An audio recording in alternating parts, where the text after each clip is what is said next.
Michaela Vernava on Radio Row. I am joined now by Emmanuel Acho. Emmanuel, thanks for joining us today. Happy to have you. Of course, just getting started with Radio Row. Glad to be on. Yeah, a lot of fun stuff going on Radio Row, but of course with the Patriots being in the Super Bowl, got to start things off talking about Dion Lewis, because a couple of weeks ago you had an awesome tweet after one of his games where he just went off, and you said someone should be fired for whoever traded you for Dion Lewis. Yeah, I like to have a little bit of banter on Twitter, social media. That's what it's for, right? You, as a players, we always have to deal with the hecklers, and we always have to deal with the fans talking crazy. But every now and then, when you can poke fun at yourself, you always take the time out to. Back in 2013, I was in the Cleveland Browns. Dion Lewis was with the Philadelphia Eagles. There was a one-for-one trade. I'm traded to Philly. Dion goes to Cleveland. He ends up going to New England. And I'm sitting here doing TV now for a living, getting paid to do that. And I'm like, to think somebody traded Dion Lewis for me?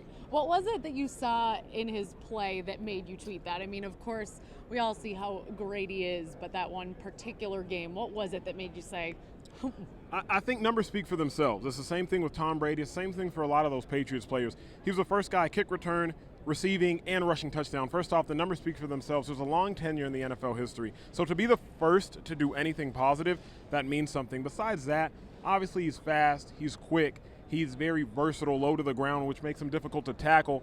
And then he has Tom Brady.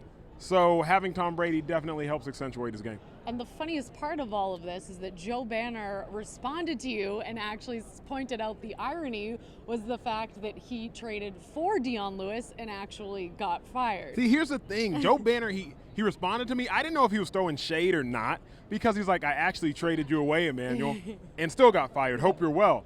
I was like, I don't know if you're complimenting me or not, but it was funny because Joe did make the trade. Joe saw something in Dion Lewis that I guess the Eagles had not yet seen.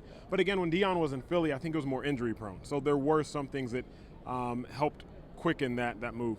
And then you replied, period. It got me out of Cleveland, eternally grateful. Those were some pretty big words, eternally grateful to get out of Cleveland. I think I'm still getting hate messages from Cleveland fans. I have no problem with the city of Cleveland. It is just it's a tough city to live in, if nothing else but the atmosphere. But those fans, I know they've been through a lot, but that atmosphere and that culture, for some reason, it's very difficult to win there. So yeah, I was eternally grateful. And that, of course, isn't a secret, but aside from the fact that they just don't win, what was it like being there? And I don't mean the city, I mean being on the team. People underestimate the culture within a locker room, right? The reason that the Patriots are very good, for example, is because they have a winning culture. In Cleveland, you have to train yourself how to win. You have to learn how to win. And at least in my time, in my experience there, a lot of that environment just doesn't know how to win. You have to experience winning so that you can continually do it. So it was weird because I went to the University of Texas where my first 2 years we were 26-2. I really didn't know how to lose. Then I go to Cleveland and all of a sudden 4-13, and now 4-12, and now you have to relearn how to win. So it's just very tough. And of course, I mean, things haven't gotten any better for them. They had a very difficult season, and you have good perspective on the situation. What do you think they can do to get out of the hole that they're in, or can they even? I'm not sure that it will come anytime soon. I think that it's a very long process.